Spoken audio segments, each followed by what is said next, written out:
viewers. Welcome back to Know Your Worth, Command Your Value. I know I've said this before, but you are going to love today's guest, Tricia Brouk. Tricia is an international award-winning director, author, and producer. As she likes to say, and I agree, she knows the art of the big talk. In less than 3 years, she has put more than 50 speakers onto more than 15 TEDx stages, and 15 of them are on the TED.com main stage. How is that for kicking butt and taking names, folks? Tricia curates the Speaker Salon in New York City, which is an incubator and showcase for emerging speakers, and it gives speakers the opportunity to get in front of influencers, event organizers, television producers, and TEDx organizers who can put them onto big stages. Where has she been my whole life, right? She has an award-winning podcast, The Big Talk, where she has interviewed people who talk for a living, including Stedman Graham, and yes, Oprah has come up a few times. Tricia has a mission statement on her website that just spoke to me, and I'm sure it will speak to you. I'm just going to share a part of it, the part that warmed my heart. She says, "Together, we give birth to an army of heart-centered, authentic communicators who speak with dignity and authenticity. By getting this kind of clarity on your big idea and how to captivate your audience every time, you will have the kind of impact that creates long-lasting ripple effects." For those of you who have read my book, you know how I feel about authenticity and ripple effects, which makes Tricia and me kindred spirits.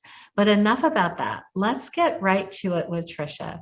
Tricia, welcome to Know Your Worth, Command Your Value. We are so excited. I am so excited to have you here today. My goodness, I have been looking forward to this interview for months, Charlene. Thank you so much for having me. It is such a pleasure and an honor. Oh, great. Thank you. Thank you. And so many of you, of course, would not know that Tricia and I met a few months ago. We are both part of MG 100, and she is just a treasure. And you'll see this over the next several minutes, I'm sure. So Tricia, I always have to start. I know everyone hates this question, but we always want to know, what's your story? What is your origin story? And you can start from the beginning. You can start from your career. You can start from when you started your business. Anywhere you want, we want to listen to the information. Oh, I love this question. I am from a small town in Missouri called Arnold. I grew up on a farm. We had cows and chickens, and we grew strawberries and corn. And when I was 7 years old, I went to see my sister dance in a recital, and she was dressed as a pink poodle and she was tap dancing. And in that moment, I realized I'm going to be a dancer. And I became obsessed with ballerinas and point shoes and PBS and Baryshnikov. And I knew that I would move to New York City and become a dancer. And my desire was to work with Baryshnikov. And from that moment forward, I did everything that I could and needed to in order to get myself to New York City. Cut to me moving to New York City at 20 years old, pursuing a career in dance, starting my very first company. It was a fitness company. I've always been an entrepreneur. Mm-hmm. And when I was 28, I danced with with Lucinda Child's dance company, where we worked with Baryshnikov. I literally manifested my childhood dream of working with the greatest ballet dancer ever. Wow. That's great. I mean, if we weren't impressed before, you have to love this story. It was a real dream for me to be able to actually make a living as a dancer in New York City. And I loved my career. I loved it. Dancers have short-lived careers. And I knew that I wanted to move on from being a dancer and on that side of the stage to the other side of the stage. So I moved into directing and producing and writing and began making documentary films, began creating my own plays, writing my own musicals, producing shows. And then in 2017, one of my friends said, "I just landed a TED Talk. Would you direct it?" And I thought, super fun. It sounds like just a one-woman show. I'll work on blocking, choreography. We'll do script analysis. I'll direct you just like my actors. And that's what I did. I didn't think twice about it. And Charlene, she planted the seed that I should do this. And I thought, what is this? There's a thing. There's a thing called coaching. There's a thing that speakers want mentors. I had no idea at all.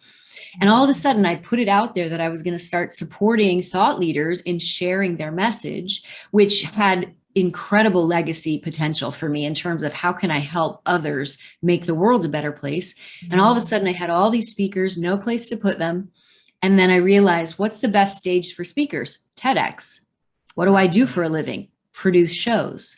So I became the executive producer of TEDx Lincoln Square, produced 2 years worth of shows in New York City, decided to move on from that and put speakers on other TED platforms, and then realized, okay, how do I reach as many people as possible? I'll start an academy so that it's a virtual group program so people from all over the world can learn how to amplify and elevate their voices. I'll write a book. I'll do everything that I can to be able to support as many people as possible in sharing their important, powerful messages. And that's what has led me here to be with you today.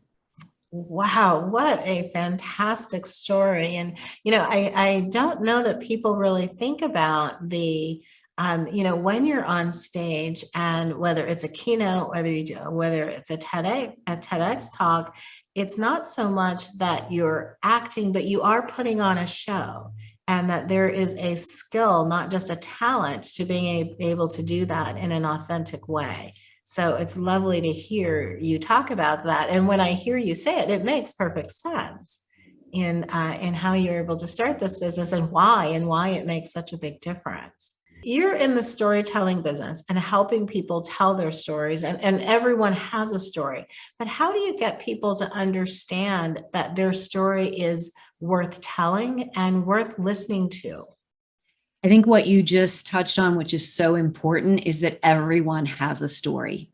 Mm-hmm. And so many speakers come to me who are very successful, who don't believe what they have to say matters. Some speakers come to me who've never spoken before, who don't believe what they have to say matters. And the reality is that there's 7.8 billion people on the planet, which means you have a high percentage of one person needing to hear what you have to say, you specifically. And the reality is your unique point of view is what makes your story matter. No one can tell your story the way you can, even if it's similar to someone else's experience, which is how we create relatability in that shared experience.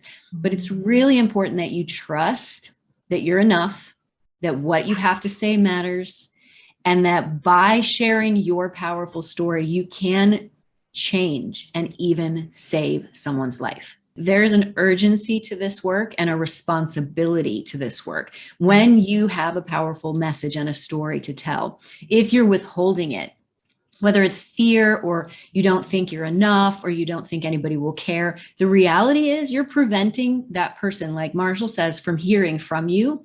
And that is disrespectful, frankly.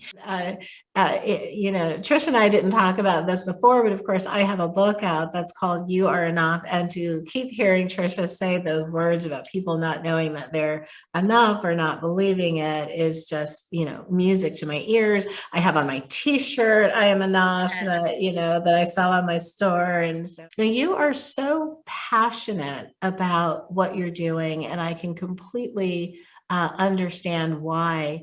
But to get to where you are, and as I listen to you, you speak with such courage and conviction, and I meet people all the time who are constantly struggling with knowing and understanding that their worth, let alone commanding their value. How did you get there? When did you know or understand your worth? When I was dancing with the Doris Humphrey Repertory Dance Company, I was on tour with my best friend, and we were in Utah. We shared a hotel room, and we got paid that day. Now, what was so amazing is that I was being paid $400 a week to dance, and that was spectacular. Right. Nobody got paid. Nobody got paid to dance or to go on tour with dance companies, but that's what we were making. And I was thrilled. I was elated. We got paid. We go back to our hotel room to celebrate. We open our checks. This was before direct deposit was a thing. We compare our paychecks, and my best friend's check was more than mine. Now, Andre, his check was more than mine. And I thought, well, that must be an error, a mistake. So I went to the director of the company and I said, just to let you know, Andre's check was 650 and mine was 400. And I just want to make sure that there wasn't an error there. Or did I get a raise and not know it? Thank you. Right. And the director of the company said, that's what your salary is. It's much harder to find male dancers, so we pay them more. Now, I was the soloist in the company, which meant I danced more than anyone. Right. So I said, well, this needs to change. And he said no.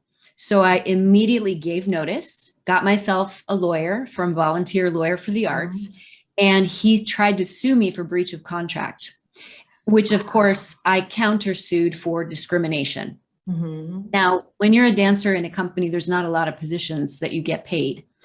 But I knew that if I allowed the company to pay me less than the men, I would be perpetuating discrimination, gender inequality, which meant I needed to own my worth and value myself, not only in that moment, but for all women. And I gave up that job, and I got another job eventually that paid more, because that's what happens when you do the right thing. The universe provides. And so that was really the moment in time that I took a huge risk, which was leaving a soloist position in a company which I loved, which was my dream, to not know if I would ever dance again because of doing the right thing. And that came from knowing my worth and valuing what I had to offer. Wow. No, you had to have been, I'm assuming, around in your 20s or so, around then. Where did you get that kind of courage? Right? Because the easy thing to do would be to say, like so many women do even today, is, well, I'm lucky to have the position I do. I need to just be happy with that. But you didn't do that. Where did you get that courage? This comes back to me being unconsciously competent most of my early career. I was disciplined. I had grit, tenacity. I was always showing up and never heard no as the end of the road. It was not yet. Another door is available. And I think that is what I always knew to be true, that an opportunity will always present itself to me. And again, back to the uniqueness of your point of view, there's no other Tricia. Nobody else can do what I do. And I have to just trust that that is enough. And that's what I always come back to. And that's your beautiful reminder to us. Right. Thank you. Now, you said you never heard no. You heard not yet. I think what you're saying, and please correct me if I'm wrong, is that you probably heard no, but you chose to interpret it as not yet. Oh, yes. I had so many no's, and in my mind, they were not yet. And that's what I tell so many of my speakers. You might have a million no's, and that's just not yet. Or as a producer, when I send out emails after people apply to work with me or apply to be in my events, I always say, please understand that this is a not yet. And it's my responsibility as a producer to discern whether you're ready or not. And if you are not, it would be irresponsible for me to put you on my stage until you are ready. So trust that this is a not yet response. Right. What a great service that you're providing. And I think especially for women, because we often, or women and people of difference, we often hear no, and we take it as no, not ever. Right. As opposed to a not yet. So taking it back to you for a moment, when you did get to that point where you understood, your value and your worth, how did that change your ability to make decisions, or how you made decisions about your life and where you went from there? I think it gave me the courage to forge ahead Mhm. under any circumstance, which meant when a show goes away on Broadway that you're directing, Mhm. mourn that loss for a couple days and then move on. Right.